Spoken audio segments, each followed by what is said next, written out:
A McDonald's location that had been feeding customers for 3 decades recently shut down permanently. The closure wasn't due to poor service or lack of patrons. The franchisee made it clear himself. The financial math simply doesn't add up anymore. Melissa Grant documents how California's $20 hourly wage mandate for fast food workers transformed into an economic sledgehammer that devastated the very working families it was designed to help.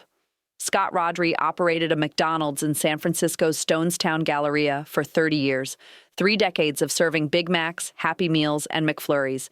30 years providing jobs to neighborhood teens getting their first taste of work, creating something meaningful in his community. In June 2024, he posted a farewell message on the restaurant door, closing forever. His statement mentioned extraordinary shifts in California's economic environment, combined with poorly timed legislative requirements, which drastically limited the restaurant's ability to continue operating. That's business language for profitability has become impossible here. He described the shutdown as heartbreaking for his household. This decision didn't come from corporate executives in some distant boardroom. This represented a man who had built something over 3 decades, witnessing it crumble because the financial equation no longer functioned. Melissa Grant investigated the impact on California's fast food sector, and her findings expose how noble intentions can produce catastrophic outcomes when policymakers disregard fundamental economic principles. Over the past year and a half, California's quick-service restaurant industry has hemorrhaged between 10,000 and 23,000 positions, varying by which analysis you reference. We're discussing roughly 500,000 fast food employees impacted statewide. 500,000 workers experienced dramatic changes to their employment, scheduled hours, and earnings virtually overnight. On April 1, 2024, California's fast food minimum wage surged from $16 to $20 hourly. That represents a 25% jump instantaneously for employees at restaurant chains operating 60 or more locations nationally. Governor Newsom enacted Assembly Bill 1228 with considerable fanfare, branding it a triumph for working households and economic fairness. $20 per hour sounds impressive for workers. That equals $41,600 annually for full-time employment. Yet here's what the research actually revealed. And these figures tell a narrative that Governor Newsom's office doesn't want publicized. The National Bureau of Economic Research, respected academic economists from UC San Diego and Texas A&M, released research in July 2025. Their conclusion proved damning. California's fast food sector employment fell 2.7% compared to fast food employment elsewhere in the United States from September 2023 through September 2024. Their median calculation indicates approximately 18,000 jobs disappeared from California's fast food industry compared to what would have occurred without the wage hike. While quick-service restaurant positions expanded throughout the rest of America, California's numbers contracted. Another economist, Christopher Thornburg of Beacon Economics, calculated the losses even higher at 2,300 jobs eliminated over the past year. The California Employment Development Department revised its calculations and reported limited service restaurants suffered a decrease of 21,500 positions. And here's the unexpected development that caught everyone off guard. A third analysis emerged from the Berkeley Research Group. This research received funding from the very same labor union that championed the $20 wage mandate.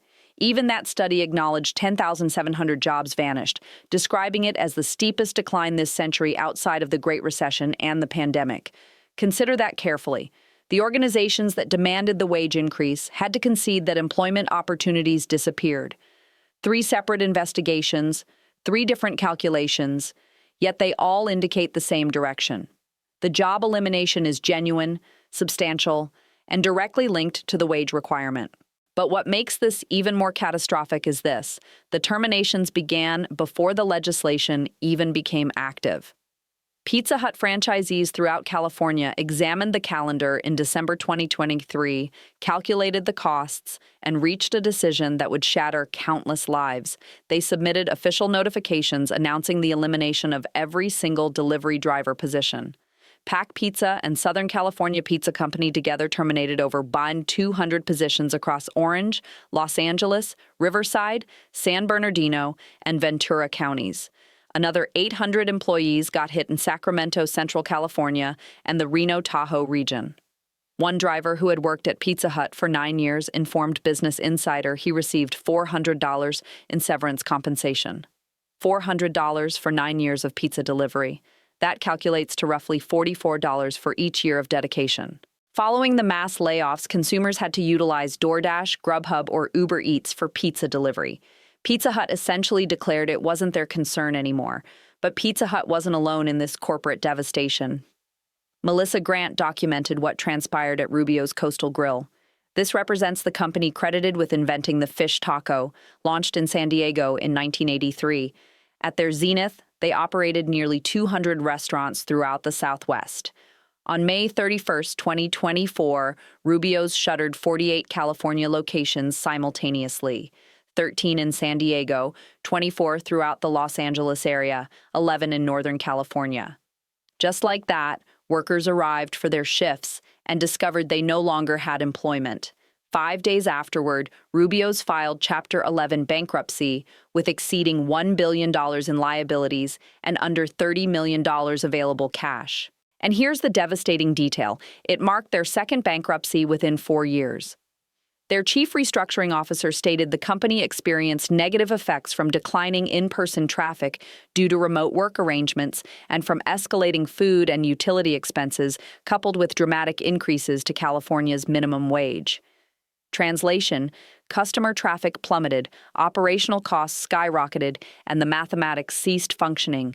Rubio's sold to its creditors in August 2024 for approximately $40 million.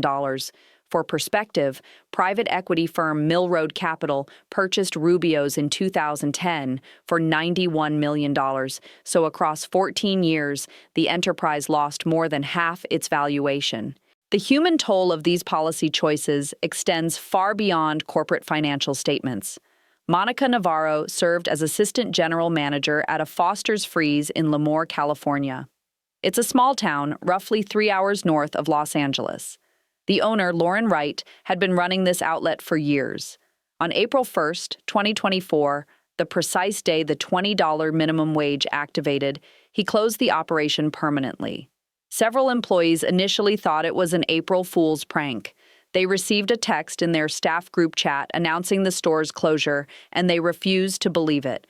The owner messaged a local journalist that the absolute last thing he ever desired was shutting down. Monica stated she learned about it when 2 colleagues appeared to clock in for their shift, and she received a phone call informing her they were finished. Here's what Monica expressed that particularly resonated with Melissa Grant. Monica said that the individuals she spoke with, her employees, would have preferred maintaining the wage they earned previously because now they possess no employment whatsoever. Let that reality settle in. The workers themselves declared they would rather earn $16 hourly than $0 hourly. But Monica highlighted something else that nobody discusses. Those who continue working in locations where wages increased to $20 per hour experienced their hours drastically reduced and significantly fewer people staff each shift, so the positions became considerably more demanding. The Competitive Enterprise Institute discovered that 89% of California fast food employees have experienced reduced hours since the wage increase took effect. 89%. And 35% lost additional benefits beyond that. So you might be making $20 hourly, but when you only receive 20 hours weekly instead of 35, you actually take home less income. Edgar Recinos works at a Wingstop in Los Angeles, and his pay increased from $17.25 to $20 in April 2024. Sounds excellent, correct? But now he only works approximately 20 hours weekly and fights to secure more time on the schedule. He told CNN it makes 0 sense because if you're reducing hours for current employees, why hire additional workers and blame the wage increase? That represents the calculation that Governor Newsom's administration never addresses. Alex Johnson operates 10 fast food establishments in California. He estimated the wage increase would cost his restaurants $470,000 total. That's nearly $500,000 in additional labor expenses for one operator managing 10 locations. Scott Rodri, the same individual who closed that San Francisco McDonald's, owns 18 McDonald's locations throughout California. He raised prices 5 to 7% in merely 3 months. Anticipating the wage surge, he started delaying capital investments. Things like renovating dining rooms, purchasing new grills, and replacing rooftop HVAC systems. When you're choosing between repairing your equipment and compensating your workers, something is fundamentally broken in your business model. Now, let me explain the price explosion that struck consumers. McDonald's chief executive Chris Kempczinski stated it directly on an earnings call. He declared there will be a wage impact for California franchises, and certainly some portion of that needs to be addressed through higher pricing. Translation: you're paying for the wage increase. California restaurant prices surged 14.5% from September 2023 to October 2024, nearly double the national average of 8.2%. California prices jumped almost twice the national rate. Chipotle's chief executive Brian Niccol put it plainly. He said the state isn't making it easy. Chipotle raised prices 6 to 7% in California during the first week of April 2024 alone. But here's what truly astounds you regarding McDonald's prices nationally. According to Finance Buzz, McDonald's menu prices have increased 100% since 2014. That means they've doubled. A McChicken sandwich went from $1 to $2.99. A quarter pounder with cheese meal went from $5.39 to nearly $12. McDonald's President Joe Erlinger acknowledged that menu prices are up roughly 40% since 2019 alone. Kempczinski also admitted customers earning under $45,000 annually have stopped purchasing from McDonald's. He stated eating at home has become more affordable, and he said the battleground is certainly with that low-income consumer.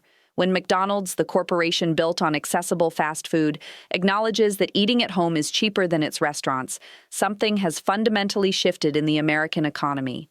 But the most devastating revelation came from the workers themselves. Not everyone is struggling in California's new economy. Carrie Harper Howie and her sister Nicole own 24 McDonald's restaurants across Los Angeles County, employing over 1,400 people.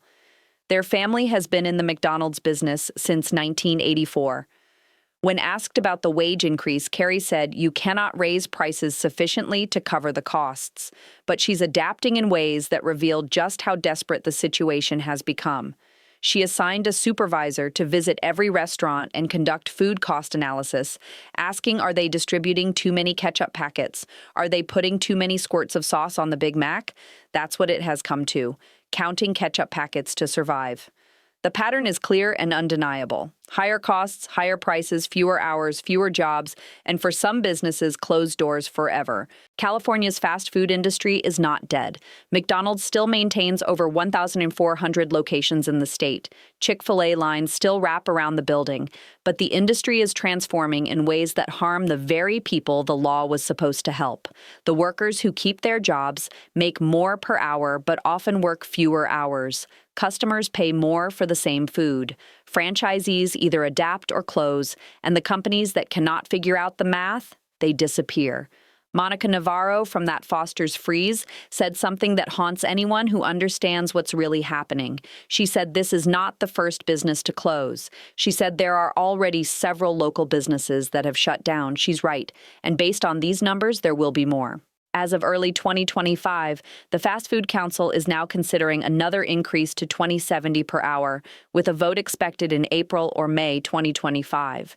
If approved, this would represent yet another financial burden on an industry still reeling from the initial wage shock. Governor Newsom's administration continues defending the $20 wage as a victory for working families, but they never address the families whose jobs disappeared, whose hours got cut, or who can no longer afford to eat at the restaurants they used to work in. The gap between political intentions and economic reality has never been wider, and the real question isn't whether the governor meant well. The question is whether anyone in Sacramento understands that when you make it more expensive to employ people, businesses employ fewer people. It's not complicated economics, it's basic math. But in California, basic math apparently takes a backseat to good intentions and political theater. For the families like Monica Navarro's employees who would rather have jobs at $16 than no jobs at $20, the good intentions don't pay the bills. The political victory doesn't put food on the table. And the press conferences celebrating economic justice don't bring back the paychecks that disappeared when the economics stopped working. This is what happens when policy gets made in a vacuum without considering the real-world consequences for the people it's supposed to help. The road to economic disaster is paved with good intentions, and in California, that road runs right through the middle of what used to be an affordable fast food industry.